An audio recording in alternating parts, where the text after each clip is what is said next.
अब हम कुछ मल्टीपल कैश फ्लोज की बात करते हैं। मल्टीपल कैश फ्लोज से क्या मुराद है? इससे मुराद है कि आपने more than one time loan लिया है, या अगर आप लोन दे रहे हैं तो आपने एक से ज़्यादा दफ़ा पैसे उधार किसी को दिए। ये इवन कैश फ्लोज भी हो सकते हैं और अनइवन कैश फ्लोज भी हो सकते हैं। पहले हम अनइवन कैश फ्लोज को डिस्कस करेंगे और फिर उसके बाद इवन कैश फ्लोज की बात करेंगे। अनइवन कैश फ्लोज से क्या मुराद है? यानी कि आपने फॉर एग्जांपल डिफरेंट टाइप के कुछ लोन्स लिए हैं, डिफरेंट डेट्स पे लिए हैं, और ये डिफरेंट अमाउंट है इनकी। ये भी हो सकता है कि इनका रेट डिफरेंट हो और कंपाउंडिंग फ्रीक्वेंसी भी डिफरेंट हो सकती है। तो फॉर एग्जांपल जैसे रियल लाइफ एग्जांपल इनकी ये है कि तकरीबन जितनी भी कंपनीज होती हैं जो बैंक्स के साथ फाइनेंसेस के अरेंजमेंट्स में चल रही होती हैं, उनमें एक या दो लोन्स नहीं होते हैं, वो कंटिन्यूसली लोन ले रहे होते हैं, पे कर रहे होते हैं, ले रहे होते हैं और पे कर रहे होते हैं। तो डिफरेंट टाइप के लोन्स होते हैं। अब जब आपके पास डिफरेंट टाइप के लोन्स हैं तो इसमें जो रूल है वो सिंपल है। वो ये है कि जितने पैसे जितनी देर तक आउटस्टैंडिंग रहेंगे उनके ऊपर उतना इंटरेस्ट लगेगा। यानी कि जब हम इंटरेस्ट की कैलकुलेशन करेंगे हम देखेंगे कि अमाउंट कितनी है और कितनी देर के लिए आउटस्टैंडिंग रहे हैं और इनके ऊपर रेट क्या है, राइट। अगर कुछ पैसे वापस दे दिए हैं तो उसके ऊपर अब हम इंटरेस्ट कैलकुलेट नहीं करेंगे। कुछ नया लोन ले लिया है तो उसके ऊपर जिस डेट पे लोन लिया है उस डेट से कैलकुलेशन होगी। फॉर एग्जांपल ये आपके पास एक टाइमलाइन है, आपने एक लोन लिया है, वो आपने फॉर एग्जांपल इतने टाइम पीरियड के लिए लिया है, तो इस लोन के ऊपर आप इतने टाइम पीरियड का इंटरेस्ट कैलकुलेट नहीं करेंगे और इतने टाइम पीरियड का भी इंटरेस्ट कैलकुलेट नहीं करेंगे, क्योंकि वो सिर्फ और सिर्फ इतनी देर के लिए आउटस्टैंडिंग रहा है। सिमिलरली फॉर एग्जांपल हम लोग एक और लोन देखते हैं जी, हमने लिया है इस टाइम से लेकर इस टाइम तक, और फिर एक और लोन लिया है इतनी देर के लिए। या ऐसे भी हो सकता है कि एक लोन हमने लिया है जो हमारा लॉन्ग टर्म लोन है और वो इतनी देर के लिए चल रहा है। तो टाइम लाइन के ऊपर अगर आप देखें तो जो लोन जितनी देर के लिए लिया गया है उसके ऊपर उतना इंटरेस्ट कैलकुलेट होगा। हम सारे इंटरेस्ट को एक सेपरेट लोन्स के तौर पर ट्रीट करेंगे। For example this can be our loan number 1, this can be the loan number 2, this can be loan number 3 and 4, और इन सारों के ऊपर अलग अलग इंटरेस्ट कैलकुलेट करेंगे। जो भी कैलकुलेशन करनी है वो कर लेंगे और फिर उसके बाद हम उनको ऐड कर देंगे। इसके लिए एक एग्जाम्पल मैंने बनाई है, उस एग्जाम्पल को देखते हैं और फिर उसके ऊपर कैलकुलेशन करते हैं। उसने कहा कि alpha and company took 7 different loans from beta bank. तो अल्फा कंपनी है जी, और उन्होंने बीटा बैंक से 7 डिफरेंट लोन्स लिए हैं जिनकी डिटेल नीचे आ रही है। Interest is calculated and paid eight the end of the year. हम सारा साल लोन लेते रहते हैं, वापस करते रहते हैं, लेकिन इंटरेस्ट जो है वो हम लोग ईयर एंड पे कैलकुलेट करते हैं और फिर तभी उनको पे कर देते हैं, राइट। हम इंटरेस्ट जब मर्जी कैलकुलेट करें, इंटरेस्ट हमेशा उतनी अमाउंट पर कैलकुलेट होगा जितना लोन आपने लिया था, और उतने टाइम पीरियड के लिए कैलकुलेट होगा जितने टाइम पीरियड के लिए आपने ये लोन लिया था। तो ये आपके पास कुछ एग्जाम्पल, एक एग्जाम्पल है। वीडियो को पॉज करें और इस एग्जाम्पल में से मुझे बताएं कि अगर मैं 2010 का इंटरेस्ट कैलकुलेट करना चाहूँ तो ईयर 2010 का इंटरेस्ट कितना होगा। अच्छा जी, तो आप लोगों ने क्वेश्चंस को देख लिया होगा, इसको सॉल्व करने की कोशिश की होगी। हमारी पहली रिक्वायरमेंट थी कि हमने 2010 का टोटल इंटरेस्ट कैलकुलेट करना है, और हमें बताया कि जो इंटरेस्ट होता है उसका हमारे पास फार्मूला होता है कंपाउंड इंटरेस्ट के केस में I is equal to P into 1 plus R over N multiply by T power T into N minus 1, और ये हम कैलकुलेशन इस तरह से करते हैं। तो इस क्वेश्चन में मेरे पास रेट भी है जी, यहाँ से उसने बताया 6%, 12%, 12%, तो मैंने यहाँ पे सिंपल रेट लिख लिया है। आप लोगों ने पेपर पे कैलकुलेशन की होगी, तो मैं इसी टेबल को बनाता हूँ एक्सेल के अंदर, आपके साथ जो हमारे आंसर्स मैच कर जाएंगे। आर के साथ साथ मुझे एक और चीज़ चाहिए होती है विच इज़ एन, और एन कहाँ से मिलता है? वो मुझे रेट के अंदर से ही मिलता है। फॉर एग्जांपल 6% कंपाउंड मंथली के केस में एन 12 होगा, कंपाउंड क्वार्टरली के केस में एन 4 होगा, हाफ ईयरली के केस में एन 2 होगा, और ये सारे मंथली हैं तो इस सारे के केस में एन जो है वो 12 होगा, राइट। तो ये 3 चीज़ें हैं जो हमें इस क्वेश्चन के अंदर से बहुत ईजीली मिल सकती हैं। अगली चीज़ जो हमने देखनी है, हमने इंटरेस्ट कैलकुलेट करना है ईयर 2010 का, तो मुझे ये ज़रूर पता होना चाहिए कि ये लोन मेरे पास कितनी देर के लिए आउटस्टैंडिंग रहा है। फॉर एग्जांपल अगर मैं ये 3,60,000 वाले लोन की बात करूं तो ये 1 जनवरी 2010 को लिया था और 31 जनवरी 2010 को वापस कर दिया, यानी कि महीने के शुरू में लिया था, महीने के एंड पे वापस कर दिया। तो ये लोन एक्चुअली मैंने कितनी देर तक यूज़ किया है?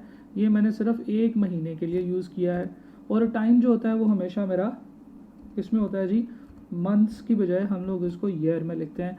तो मेरा जो टाइम होगा that will be equal to 1/12, right. Similarly जब हम अगले लोन की बात करते हैं तो हमने 28 फरवरी को लिया था, दूसरे महीने के एंड पे, आखिरी दिन। तो दूसरे महीने में ये लोन तो यूज़ नहीं हुआ, हाँ हमने 31 मई को वापस किया। तो मैं ये कहूँगा कि फेब के बाद मार्च में पूरा मंथ ये लोन यूज़ हुआ है, अप्रैल में और मई में, यानी कि 3 महीने ये लोन मेरे पास यूज़ हुआ है। तो जब मैं लिखूँगा 3/12 तो मेरे पास जो आंसर आएगा that will be equal to 0.25, right. इसी तरह से क्या आप सोच के मुझे बता सकते हैं कि जो तीसरा लोन है ये कितनी देर तक आउटस्टैंडिंग रहा है? जी बिल्कुल 6 महीनों के लिए। तो हम यहाँ पे 6/12 लिखेंगे विच इज़ इक्वल टू 0.5। क्या आप चौथे लोन के बारे में बता सकते हैं कि ये कितनी देर तक हमारे पास आउटस्टैंडिंग रहा है? ये 31 दिसंबर 2010 को लिया था और 1 दिसंबर 2011 को वापस किया है, यानी कि ये 11 महीने आउटस्टैंडिंग रहा है। लेकिन इस 11 महीनों में से क्या आप मुझे बता सकते हैं कि 2010 में ये लोन कितनी देर तक आउटस्टैंडिंग रहा है? जी ये लोन तो 2010 के एंड पे लिया था, तो इसका मतलब ये है कि इसकी तो कैलकुलेशन नहीं होनी चाहिए क्योंकि ये लोन 2010 में था ही नहीं। तो हम लोग इसको 2010 का इंटरेस्ट कैलकुलेट करते वक्त यहाँ पे क्या लिख रहे होंगे, यहाँ पे हम लोग देखेंगे 0, राइट। तो ये जो लोन है लोन नंबर 4, ये हमने 2010 के एंड पे लिया था और जब हम 2010 का इंटरेस्ट कैलकुलेट कर रहे होंगे तो इस लोन को नहीं लेंगे। इसी तरह से एक और लोन देखते हैं जी, लोन नंबर 5। ये हमने 28 फरवरी 2010 को लिया था और 31 मई 2011 को जाके वापस किया है। तो यानी कि ये फेब के बाद मार्च, अप्रैल, मई, जून, जुलाई, अगस्त, सितंबर, अक्टूबर, नवंबर और दिसंबर 10 महीनों तक तो 2010 में आउटस्टैंडिंग रहा और अभी हमने इसको वापस नहीं किया हुआ, यानी कि 2010 में ये कितने महीने आउटस्टैंडिंग रहा है? That is 10 months, right. तो मैं यहाँ पे लिखूँगा 10 इक्वल टू 10 डिवाइडेड बाय 12। तो मेरे पास आएगा कि ये लोन, इसके ऊपर मैंने 0.833 का इंटरेस्ट कैलकुलेट करना है। अच्छा जी, ये लोन 6 जो है 2010 के हिसाब से तो ये लोन हमने 2011 में लिया था, तो 2010 में ये लोन तो नहीं था, तो मैं इसकी जगह पे 0 लिखूँगा और नीचे दोनों लोन जो हैं वो 0 आ जाएंगे क्योंकि इनका टाइम जो है रेलेवेंट नहीं है क्योंकि हम 2010 की कैलकुलेशन कर रहे हैं। और इसके बाद इंटरेस्ट का फार्मूला आपको पता है जो भी हमने यहाँ पर डिस्कस किया है कि S equal to P into 1 plus R over N power T into N minus 1। तो इस तरह से जब आप करेंगे तो हमारे जो इंटरेस्ट निकलेंगे वो निकलेंगे कुछ इस तरह से। पहले लोन का इंटरेस्ट निकलेगा 1800 रुपये, दूसरे का 3750, 3000। तीसरे लोन का कोई इंटरेस्ट नहीं निकलेगा क्योंकि अगर हम 2010 के लोन की बात कर रहे हो तो 2010 में तो ये लोन आउटस्टैंडिंग ही नहीं था, राइट। सिमिलरली लोन 5 जो है इसके ऊपर हमने 10 महीनों का इंटरेस्ट कैलकुलेट किया है, वो ये रहा और हमारे पास इस वक्त जो टोटल इंटरेस्ट इन सारे लोन्स का आया है वो आया है 9061। अब ज़रा ऐसे करें, मुझे बताएं कि 2011 के इंटरेस्ट कितना बनेगा। अगर मैं 2011 के एंड पे हूँ और 2011 का इंटरेस्ट कैलकुलेट कर रहा हूँ तो मेरे पास कितना इंटरेस्ट बनेगा। मैं इसी तरह से ये वाली सारी कैलकुलेशन करूँगा। फ़र्क सिर्फ ये होगा कि कितनी देर के लिए ये अमाउंट और लोन आउटस्टैंडिंग रही है रेलेवेंट ईयर में, वो हम लोग यहाँ पे लिखेंगे उसके टाइम में। तो पहली बात तो यह है कि उसने मुझे कहा था कि बताएं 2010 का टोटल इंटरेस्ट कितना है, तो मैं उसे कह देता हूँ कि 2010 का जो टोटल इंटरेस्ट है ये है 9061.40, राइट। अब यही कैलकुलेशन होगी लेकिन इसमें टाइम थोड़ा डिफरेंट होगा। तो मैं जैसे ही टाइम डिलीट करूँगा, आप लोग एक्सेल पढ़ते हैं, आपको पता होगा कि माइक्रोसॉफ्ट एक्सेल ऑटोमेटिकली अपने फॉर्मूले अपडेट करता है। तो सबसे पहले हम लोग ये देखते हैं कि 2011 के हिसाब से क्या ये लोन 2011 में आउटस्टैंडिंग था। जी बिल्कुल नहीं था, ये तो 2011 के शुरू होने से पहले ही वापस कर दिया था हमने, तो यहाँ पे 0 टाइम आएगा। सिमिलरली दूसरा लोन और तीसरा लोन, ये तीनों लोन हमने 2011 के एंड पे वापस कर दिए थे, सॉरी 2010 के अंदर ही वापस कर दिए थे और 2011 में इसका कोई टाइम यूज़ नहीं हुआ है। आगे चलते हैं जी, ये 2.5 लाख वाले लोन की बात करते हैं। ये साल के शुरू में आउटस्टैंडिंग था, जी बिल्कुल साल के शुरू में ये लोन हमारे पास था और इस लोन के ऊपर हमने इसको वापस किया है 1 दिसंबर 2011 को, यानी कि दिसंबर का महीना तो ये लोन यूज़ ही नहीं हुआ, यानी कि टोटल 11 महीने 2011 में ये लोन 11 महीनों के लिए आउटस्टैंडिंग रहा है। तो मैं इसको कहूँगा 11/12 और इसके ऊपर इंटरेस्ट भी कैलकुलेट हो जाएगा उसी तरह से। अगले लोन की बात करते हैं। लोन है जी 10,000 का, 28 फरवरी 2010 को लिया था, 31 मई 2011 को वापस किया था। इस लोन पे हम लोग कैलकुलेट कर रहे हैं 2011 का इंटरेस्ट। तो 2011 में ये लोन कितनी देर तक आउटस्टैंडिंग रहा है? 2011 में ये जनवरी का पूरा महीना आउटस्टैंडिंग रहा होगा, फेब, मार्च, अप्रैल और मई, यानी कि टोटल 5 महीने तक ये लोन आउटस्टैंडिंग रहा है। तो टाइम में मैं कितना लिखूंगा? 5 डिवाइडेड बाय 12, क्योंकि मंथ में नहीं, मैंने ईयर्स में टाइम लिखना होता है। सिमिलरली इस लोन की बात करते हैं। 1 फेब 2011 को ये लोन 1 फरवरी 2011 को लिया गया है और 28 फरवरी 2011 को वापस कर दिया है जी। तो ये कितनी देर तक आउटस्टैंडिंग रहा है जी? बिल्कुल, ये लोन तो सिर्फ 1 महीने तक आउटस्टैंडिंग रहा है। तो इस तरह से ये इसके ऊपर इंटरेस्ट हो गया। और जो तीसरी चीज़ है, जो हमारा 7वां लोन है, ये 31 अक्टूबर 2011 को लिया था और 31 अक्टूबर 2011 को ही वापस कर दिया है। तो अगर मैं मंथ्स में देखूं तो ये लोन कितने मंथ्स आउटस्टैंडिंग रहा है जी? बिल्कुल, ये तो 0 मंथ्स आउटस्टैंडिंग रहा है। जिस दिन लिया उसी दिन वापस कर दिया। हो सकता है कि हमने सुबह लिया हो, शाम को वापस कर दिया हो, ठीक है जी।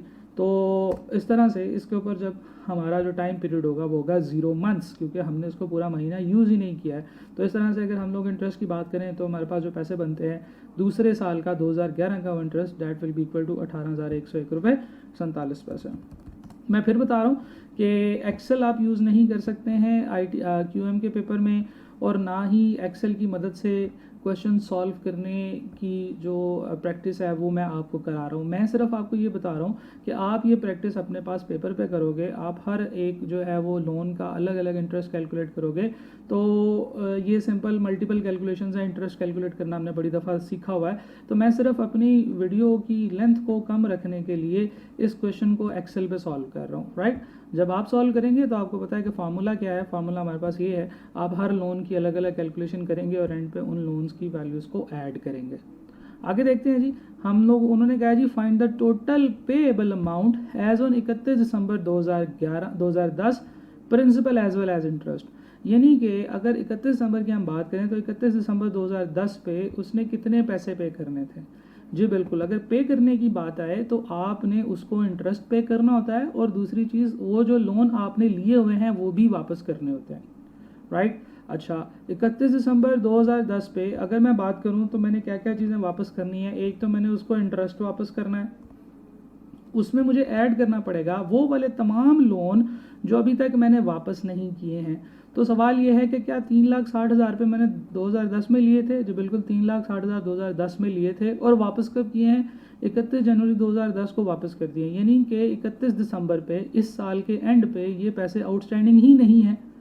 तो ये तो नहीं मैंने देने, पैसे तो मैंने वापस कर दिए, सिर्फ उसका इंटरेस्ट हमने एंड पे देना था। जैसे उसने कहा था, interest is calculated and paid eight the end of the year, right. अगली चीज़ क्या है जी? 1,25,000 रुपये का दूसरा लोन है, ये हमने साल के दरमियान में लिया और साल के दरमियान में ही वापस कर दिया। तो साल के एंड पे तो नहीं होगा ये आउटस्टैंडिंग, जो बिल्कुल ठीक है, नहीं होगा। हम लोग तीसरे लोन की बात करते हैं। ये साल के दरमियान में लिया, 1 जुलाई को लिया और उसी साल के एंड पे वापस कर दिया, यानी कि 31 दिसंबर 2010 पे वापस कर दिया है। तो 31 दिसंबर 2010 पे ये जो पैसे हैं, यानी कि ईयर एंड पे, ये हमारे पास आउटस्टैंडिंग नहीं है, ये तो वापस कर चुके हैं हम, और हमने कैलकुलेट करना है टोटल पेएबल अमाउंट जो हमने उसको वापस करनी है। आगे चलते हैं जी। 2.5 लाख रुपए हमने साल के बीच में लिए थे लेकिन वापस नहीं किए, और ये 1 दिसंबर 2011 को वापस किए, अगले साल जाके। तो यस, ये पैसे अभी भी मैंने बैंक को वापस करने हैं।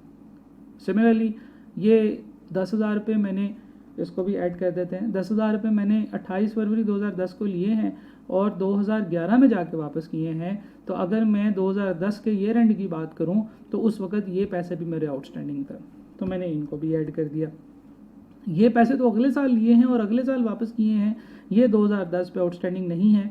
सिमिलरली 31 अक्टूबर 2011 पे जो पैसे लिए हैं वो भी आउटस्टैंडिंग नहीं है। तो मैं कहूँगा कि अगर मैं ये बात करूँ कि मैंने 31 दिसंबर 2010 पे उसको पैसे कितने वापस करने हैं, तो 2 लोन हैं जी जो अभी तक मैंने वापस नहीं किए हैं, 4 नंबर लोन और 5 नंबर लोन, और इंटरेस्ट जो कि मैंने साल के एंड पे देना था वो।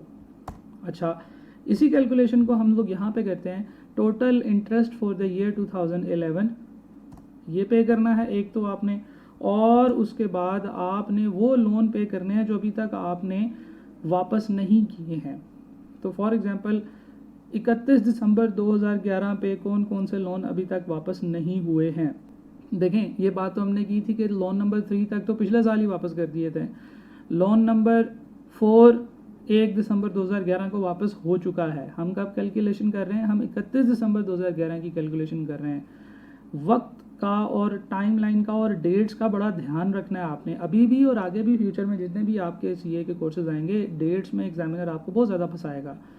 तो आपकी ये वाली प्रैक्टिस जो है ये बहुत ज़रूरी है कि आप जब ये प्रैक्टिस करोगे तो आपको पता चल जाएगा कि हाँ जी ये चीज़ें तो आपको काफ़ी हेल्पफुल रहेंगी। आगे भी फ्यूचर में डेट्स वगैरह की कैलकुलेशन में ये चीज़ें आएंगी, ये कॉन्सेप्ट्स आएंगे। तो हम लोग लोन 4 की बात करते हैं। लोन 4 1 दिसंबर 2011 को पे हो गया, 31 दिसंबर 2011 पे ये आउटस्टैंडिंग नहीं है। लोन 5 31 दिसंबर 2011 पे आउटस्टैंडिंग नहीं है, ये 31 मई का ही पे हो गया हुआ है।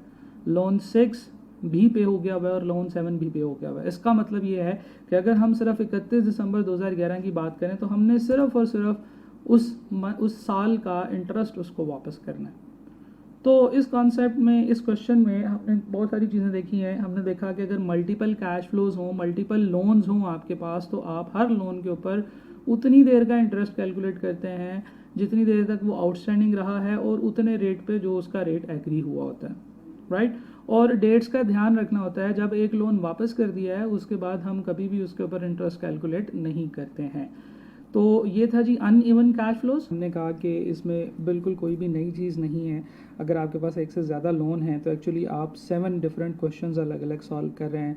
आप हर लोन की अलग अलग इंटरेस्ट या उसकी फ्यूचर वैल्यू कैलकुलेट करते हैं और उसके बाद उनके फ्यूचर वैल्यूज़ को आपस में ऐड कर देते हैं। फॉर एग्जांपल अगर आपको इंटरेस्ट कैलकुलेट करने के लिए कहे तो आपने हर लोन का अलग अलग इंटरेस्ट कैलकुलेट कर लेना है और एंड पे उनको ऐड कर देना है। सिमिलरली अगर आपके पास इवन कैश फ्लोज हों, इवन कैश फ्लोज हम कहते हैं कि सेम अमाउंट आप लोग ले रहे हैं और इस इवन कैश फ्लोज के अंदर एक और चीज़ बड़ी इंपॉर्टेंट है, वो ये है कि सेम टाइम पीरियड के बाद ले रहे हैं। यानी कि पहला अगर आपने लोन लिया है 1 जनवरी 2010 को और दूसरा लिया है 1 जुलाई 2011 को, 6 महीनों बाद, तो हर लोन फिर 6 महीनों के बाद आप ले रहे हैं। तो इवन कैश फ्लोज के अंदर मैं अब आपको एक स्पेसिफिक एग्जांपल बताने लगा हूँ कि अगर आपकी अमाउंट भी सेम हो, डेट भी सेम हो और आपका रेट भी सेम हो सारों के ऊपर, तो हम लोग इस कैलकुलेशन को एक आसान तरीके से भी कर सकते हैं।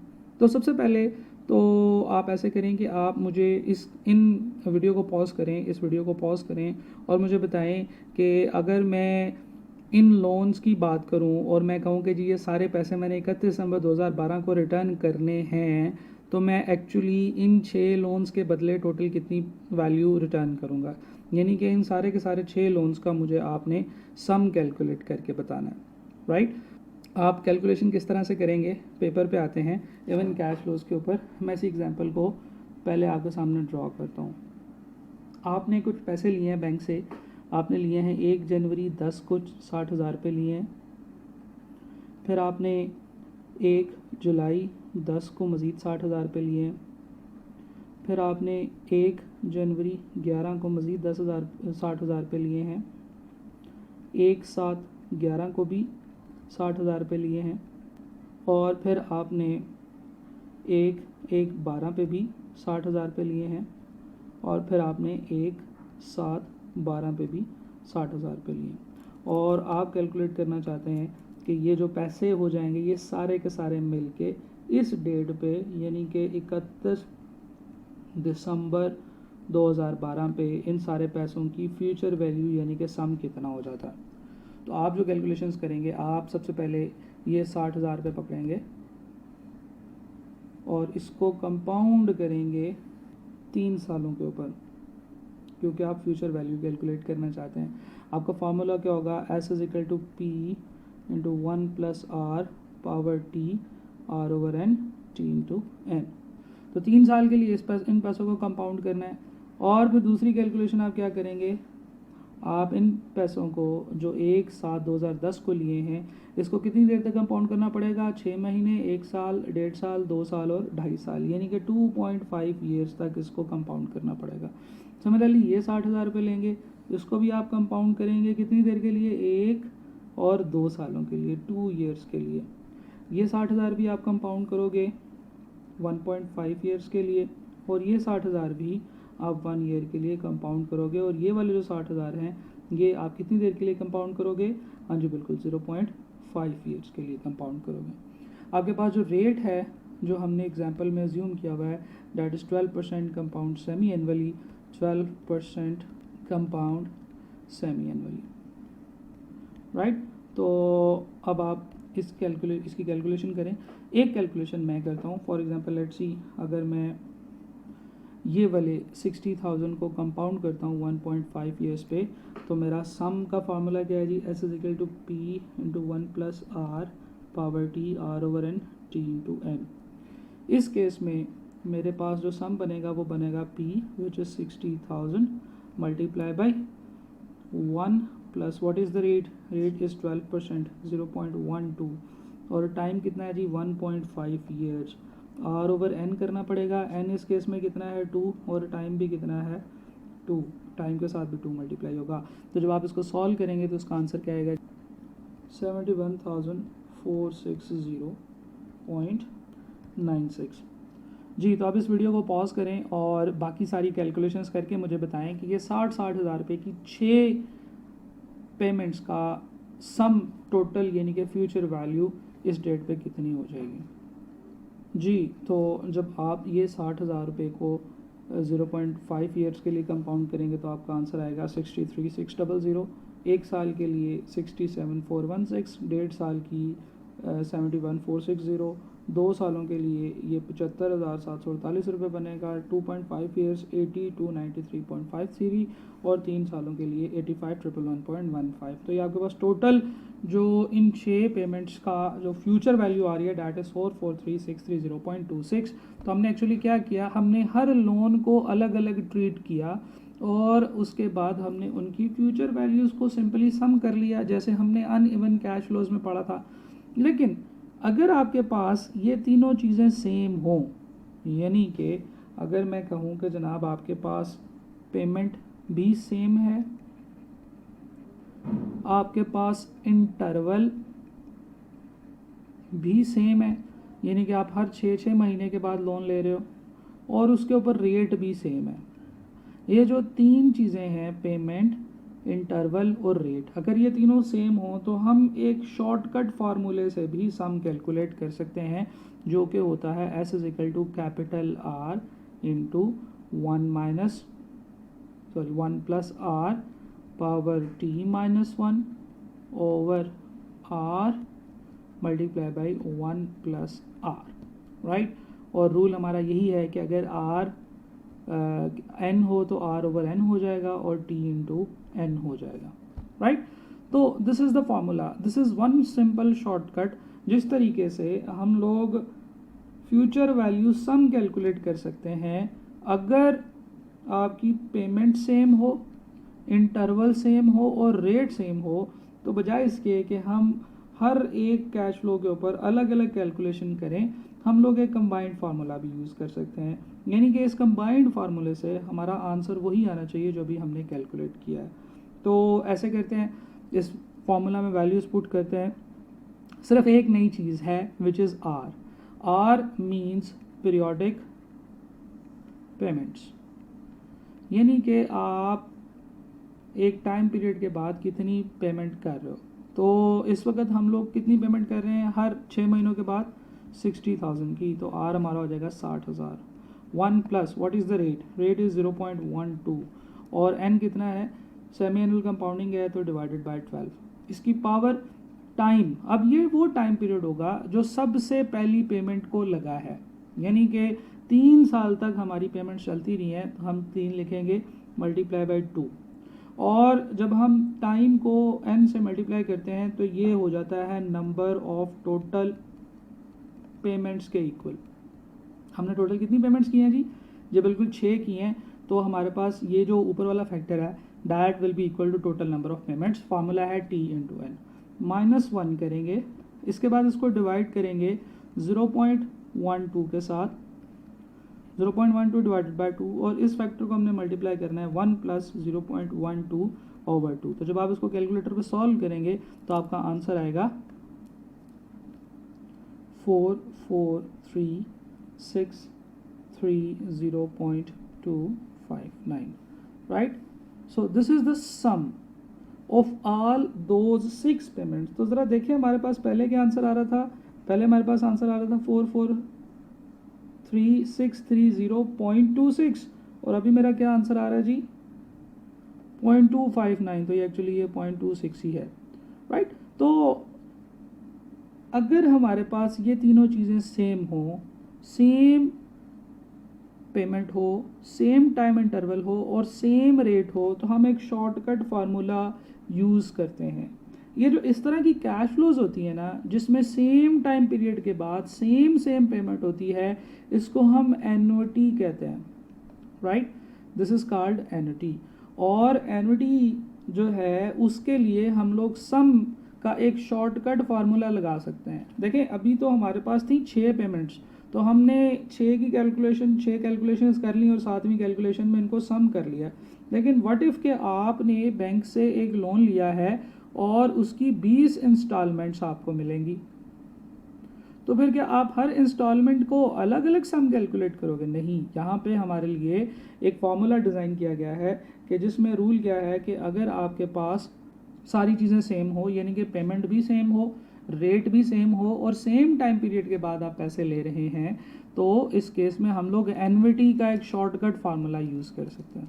तो एन्युटीज़ क्या होती हैं जी, अभी हम एन्युटीज़ को समराइज़ करते हैं और एन्युटीज़ के कुछ फार्मूलाज हैं जिनको मैं पढ़ लेता हूँ. एन्युटी जो होता है, this is equal payment after equal interval of time, after equal interval of time and on equal interest rate. यानी कि इंटरेस्ट रेट भी सेम होगा. तो इनके लिए हम लोग उस तरह से भी कर सकते हैं जिस तरह से हमने अभी अनइवन कैश फ्लोज की कैलकुलेशंस की थी कि जी हर एक लोन को अलग अलग कैलकुलेट कर लें. लेकिन इसका एक शॉर्टकट फार्मूला भी है, तो इसे हम एन्युटी कहते हैं. अब एन्युटीज़ जो होती हैं ये 2 तरह की होती हैं जी. एन्युटीज़ 2 तरह की होती हैं. एक होती है एन्युटी ड्यू और एक होती है जी एन्युटी ऑर्डिनरी. इन दोनों में फ़र्क जो होता है वो होता है फर्स्ट पेमेंट का. फर्स्ट पेमेंट, अच्छा जी, फर्स्ट पेमेंट अगर eight the start of first period हो रही हो, अगर eight the start of first period हो रही हो, तो इसे हम एन्युटी ड्यू कहते हैं. और अगर first payment eight the end of first period हो रही हो, eight the end of first period हो रही हो, तो इसे हम एन्युटी ऑर्डिनरी कहते हैं. अच्छा जी, फॉर एग्जांपल हम लोग इस एग्जांपल में देखते हैं कि ये जो अभी हमने एग्जांपल की है इसमें मुझे बताएं कि ये जो पीरियोडिक पेमेंट हो रही है, पहली पेमेंट कब हो रही है जी? At the start of first period हो रही है.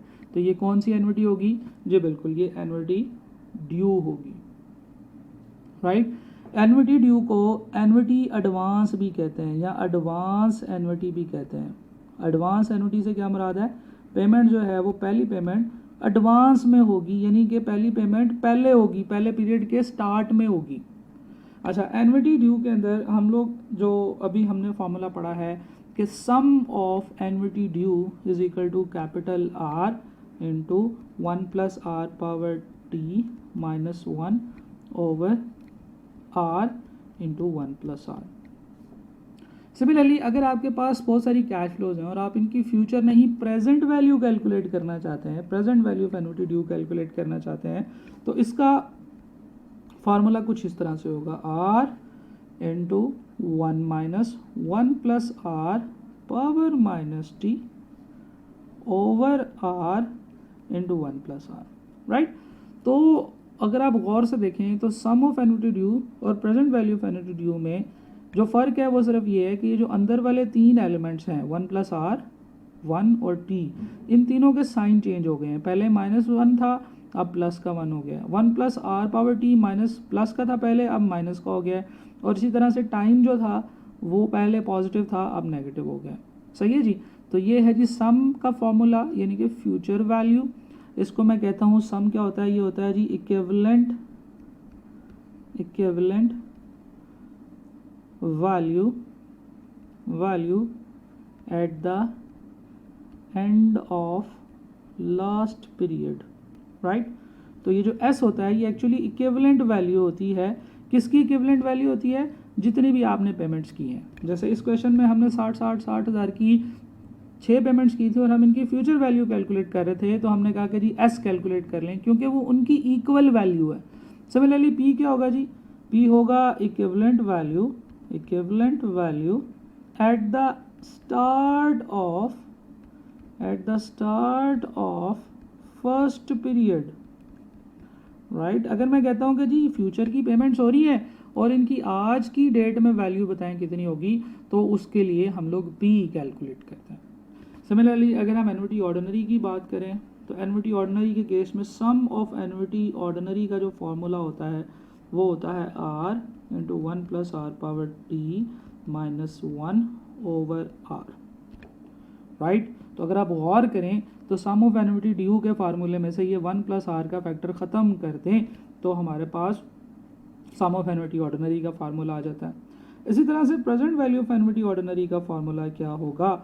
वो भी बिल्कुल वैसे ही कैलकुलेट होगा, R into 1 minus 1 plus R power T over R power minus T है और ओवर आर, सही है जी। तो सम ऑफ एन्युटी ड्यू अगर आपके पास है और सम ऑफ एन्युटी ऑर्डिनरी आप कैलकुलेट कर सकते हैं, तो दोनों फार्मूले ऑलमोस्ट सेम हैं। अच्छा, क्वेश्चन के अंदर वो आपको बताएगा कि एन्युटी ऑर्डिनरी है या एन्युटी ड्यू है, और कभी कभी वो आपको कहेगा कि जी पहली पेमेंट जो है वो eight the start of first period हो रही है, तो हमें पता चल जाएगा कि एन्युटी ड्यू की बात कर रहा है।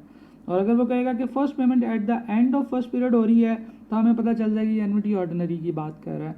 और अगर उसने ना बताया हो कि एन्युटी ऑर्डिनरी है या एन्युटी ड्यू है, तो हम एन्युटी ऑर्डिनरी कंसिडर करते हैं। आम तौर पे जो एन्युटी यूज़ होती है वो ये ऑर्डिनरी एन्युटी होती है, राइट। एन्युटी ड्यू इतनी ज़्यादा रियल लाइफ में यूज़ नहीं होती है, एन्युटी ऑर्डिनरी रियल लाइफ में यूज़ होती है, इसीलिए इसको ऑर्डिनरी कहा जाता है। अच्छा जी, यहाँ पे एक और चीज़ देखनी है कि अगर मैं कहूँ कि sum of annuity due is equal to sum of annuity ordinary multiply by 1 plus R, right, तो ये जो फैक्टर होता है यही तो आंसर होता है सम ऑफ एन्युटी ऑर्डिनरी का। तो हम कह सकते हैं कि sum of annuity due is actually sum of annuity ordinary multiply by 1 plus R. तो आपको पता है कि रेट हमारा हमेशा 0 पॉइंट समथिंग होता है, और जब हम उसको 1 में ऐड करते हैं तो 1 प्लस आर यानी कि ये वाले फैक्टर का answer will be always greater than 1। तो अगर इस फैक्टर का आंसर हमेशा ग्रेटर देन 1 होगा तो हम यहाँ से ये अंदाज़ा लगा सकते हैं कि सम ऑफ एन्युटी ड्यू हमेशा बड़ा होगा और सम ऑफ एन्युटी ऑर्डिनरी हमेशा छोटा होगा। सिमिलरली हम present value of annuity due का अगर कैलकुलेशन करें तो that is equal to present value of annuity ordinary into 1 plus R. तो यहाँ से भी हमें पता चल जाएगा कि सम ऑफ एन्युटी ड्यू हमेशा the present value of annuity due will always be greater than the present value of annuity ordinary keeping all other thing constant. तो प्रेजेंट वैल्यू भी बड़ी होती है सम ऑफ एन्युटी ड्यू की, और future value भी सम of present value भी बड़ी होती है एन्युटी ड्यू की, और फ्यूचर वैल्यू भी एन्युटी ड्यू की बड़ी होती है, राइट। तो इस तरह से हमने कुछ फार्मूलाज देखे हैं। अभी हम अगली वीडियो में एन्युटी ड्यू और एन्युटी ऑर्डिनरी की कुछ प्रैक्टिस क्वेश्चंस करेंगे, जिससे हमें अंदाज़ा होगा कि हम किस तरह से एन्युटी के कॉन्सेप्ट्स को यूज़ करते हुए अपनी कैलकुलेशंस को शॉर्ट कर सकते हैं। तो annuity is all about doing the same calculation but with a shortcut formula, right? चलें, thank you very much.